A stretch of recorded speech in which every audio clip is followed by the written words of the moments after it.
$85 a foot. And this one's at 89. It's incongruous. It just doesn't fit.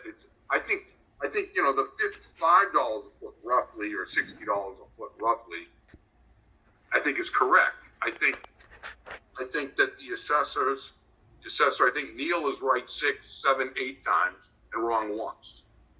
And he's wrong on this one, but right on all the others. This should be down to $55 a foot, like the others on average.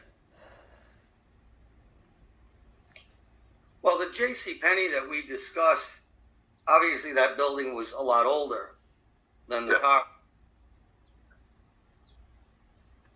And I think that's in worse shape, actually. JCPenney? Yeah, I think that's in worse shape than this one physically.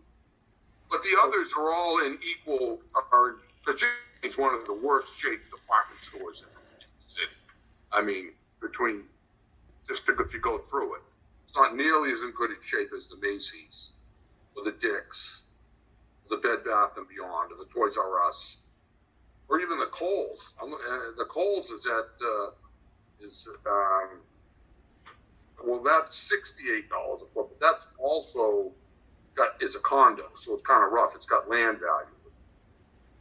Dave, if I may, do you have an appraisal of this property? I do not. Okay. I was just going to say that. And to be clear, you're only looking at the building value, correct? That's correct. Okay.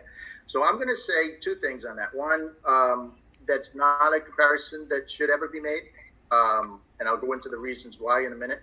But it's also a violation of the board guidelines, which say that you can't separate out a land from a building because it's one value. You can't sell one versus the other. They have to go as a package. And like we talked about on the JCPenney property, the value is not determined from the cost approach.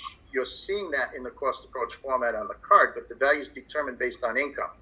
And then the company goes through and they reconcile between their income value, which we don't have anything in front of us from an income standpoint. That's why I wanted to know if we had an appraisal. And, they modify it, but those things that you're comparing it to, and the reason why you can't do a valid assessment comparison is we don't even know the situation of the land, right? Do they, like JCPenney, have a land lease?